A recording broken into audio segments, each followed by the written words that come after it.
Hey guys, இந்த வீடியோவில் நம்ம என்ன பார்க்க போகிறோம்னா, நம்ம ஃப்ரெண்ட்ஸ் நிறைய பேர் கேட்டிருந்தாங்க டிஐஒய் ஃபில்ட்ரேஷன் எப்படி பண்ணுறதுன்னு சொல்லிட்டு.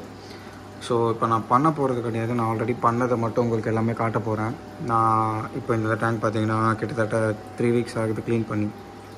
ஆனாலும் எப்படி கிறிஸ்டல் கிளியர் ஆகுதுன்னு பார்த்தீங்கன்னா, என்கிட்ட ப்ளக்கும் இருக்குது, ஸோ ஆல்கே வராது. அண்ட் தென் இந்த மாதிரி ஒரு டிஐஒய் ஃபில்ட்ரேஷன் இருக்குது.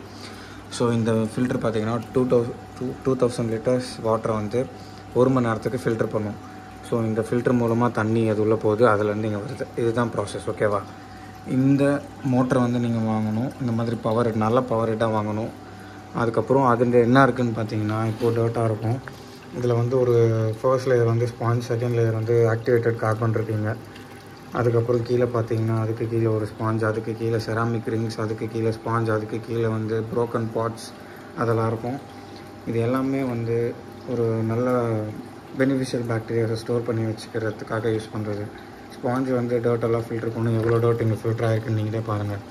ஸோ இந்த மாதிரி டர்ட்டெல்லாம் ஃபில்டர் ஆகி தண்ணி இந்த மாதிரி வரும். ஸோ இது ஒரு மெத்தட். இதை விட இன்னும் நல்ல மெத்தடாக வேணும்னு கேட்டிங்கன்னா, நம்ம இந்த மாதிரி 200 ஃபீட்டுக்கு ரேங்க்குலாம் இந்த மாதிரி பண்ணலாம். இதுதான் பெஸ்ட்டாக நான் சஜஸ்ட் பண்ணுவேன். ஏன்னா வந்து இதில் வந்து ஆல்கே கிடையாது. ஸோ மீன்ஸ் இதில் ப்ளகோ இல்லை, அதனால் வந்து ஆல்கேஸ் ஃபார்ம் ஆகிருக்கு. இதை க்ளீன் பண்ணணும். பட் தண்ணி வந்து மேலேருந்து பார்த்திங்கன்னா நல்லா தான் இருக்கும். ஸோ இப்போ இது பார்த்திங்கன்னா என்னோடய பவர் ஹெட் வந்து தண்ணி வந்து சக் பண்ணி இந்த இதுக்கு தள்ளுது. ஆனால் நம்ம அதில் பார்த்தது வந்து இங்கே வரும், மேலே டாப்லேருந்து ஃபில்டர் ஆகி கீழே வரும். இது எப்படின்னா கீழேருந்து ஃபில்டர் ஆகி மேலே வரும். ஸோ இதில் இன்னும் நல்லா ப்யூரிஃபிகேஷன் நடக்கும். ஸோ இப்போ கீழே தண்ணி போகுது. இது பார்த்திங்கன்னா ஆக்டிவேட்டர் இதெல்லாம் வந்து பார்த்திங்கன்னா இதெல்லாம் செராமிக் ரிங்ஸ், ஸ்பாஞ்ச், இதெல்லாம் செராமிக் ரிங்ஸ். இங்கே நடுவில் அந்த க்ரீன் கலர் பேக்கில் ஆக்டிவேட்டட் கார்பன் இருக்குது. ஸோ இது எல்லாத்தையும் இப்படி ஃபில்டர் ஆகி இது மூலமாக தண்ணி அவுட்லெட்டாக வருது. இதுதான் ப்ராசஸ். இது வந்து பார்த்திங்கன்னா மேலே ஃபில்டர் ஆகி கீழே வந்து அப்படி வரும். ஸோ இது எல்லாமே நல்ல சிஸ்டம் தான். இது வந்து சும்மா வச்சுருக்கேன். இதுக்கு இது மூலமாக ஃபில்டர் ஆகி இங்கே வரும். அது செராமிக் ரிங்கும் ஸ்பாஞ்சும் இருக்குது. டப்புக்கு இந்த செட்டப். ஸோ நான் வந்து உங்கள் எல்லாருக்குமே பிகினருக்கு நான் இதை சஜஸ்ட் பண்ண மாட்டேன். ஸோ பிகினராக இருந்தீங்கன்னா வெறும் ஸ்பாஞ்ச் ஃபில்டர் மட்டும் வச்சுக்கோங்க. நல்லா இப்போது இந்த மாதிரி பெரிய செட்டப் அந்த மாதிரி பண்ணுறீங்கன்னா இந்த ஃபில்ட்ரேஷன் செக் பண்ணலாம். இது வந்து இன்டர்னல்ஸ் ஃபில்ட்ரு தான், பட் அது பவர் ஹெட் ரொம்ப பவராக இருக்கும். இப்போ கோல்ட் ஃபிஷஸ்க்கெலாம் பார்த்திங்கன்னா பவர் ஹெட் ரொம்ப பவராக இருந்தால் அது ஸ்விம் பண்ண முடியாது, ரொம்ப ஃபாஸ்ட்டாக தள்ளும். ஸோ தட் நம்ம வந்து இந்த மாதிரி ஒரு நல்ல பவர் ஹெட்டை வாங்கிட்டு இந்த மாதிரி ஃபிக்ஸ் பண்ணிட்டோன்னா இந்த மாதிரி சைக்கிள் ரன் ஆகிட்டே இருக்கும்.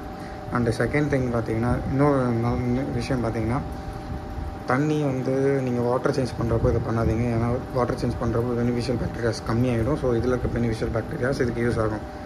இப்போ நீங்கள் வாட்டர் சேஞ்ச் பண்ணி ஒரு 2 days அப்புறம் இதை வந்து நீங்கள் க்ளீன் பண்ணலாம். ஸோ அந்த மாதிரி இதை க்ளீன் பண்ணிக்கலாம். டப்புக்கும் இதை எப்படி செட் பண்ணலாம், நிறைய பேர் டப்புக்கு எப்படி செட் பண்ணுறீங்கன்னு கேட்டிருக்கீங்க.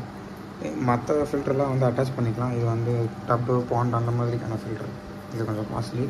ஸோ இந்த மாதிரி வாங்கிட்டிங்கன்னா இந்த மாதிரி பிவிசி நீங்கள் ரெடி பண்ணுறதா இருக்கும்.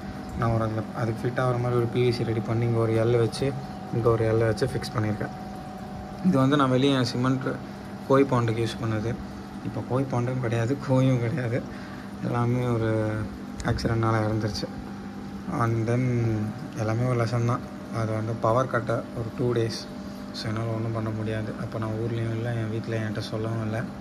வந்து பார்த்தா என் கோய் எதுவுமே இல்லாமல் போயிடுச்சு. ஸோ இதுதான் டப்புக்கான செட்டப். ஸோ டப்புக்கு எப்படி நீங்கள் ஃபிக்ஸ் பண்ணலாம், இதை நிற்க வைக்க 2 குச்சி மாதிரி வச்சு இதை நிற்க வச்சுருக்கேன். அடியில் ஹோல்ஸ் இருக்குது, அது மூலமாக தண்ணி வரும். இப்போ இதை ஆன் பண்ணி காட்டுறேன், பட் சவுண்டு வரும், அட்ஜஸ்ட் பண்ணிக்கோங்க. So this is the process. So இது ஃபில் ஆகி வாட்டர் வழியாக வரும். இது நல்லா ரிசல்ட் தருது. ஏன்னா நீங்களே பாருங்கள் தண்ணி எவ்வளோ கிளியராக இருக்குது. அந்த கிராவல்ஸ்லாம் போட்டு வச்சுருக்கோம். பெனிஃபிஷியல் பாக்டீரியாஸ் இருக்குது. ஃபிஷ்ஷஸ்லாம் பார்த்திங்கன்னா செம்ம ஹெல்த்தியாக இருக்கும். எல்லாமே ரொம்ப அழகாக சூப்பராக இருக்கும். இந்த ப்ராசஸும் நீங்கள் ட்ரை பண்ணலாம். ஸோ அவ்வளோதான் கைஸ், வீடியோ. தேங்க்ஸ் ஃபார் வாட்சிங்.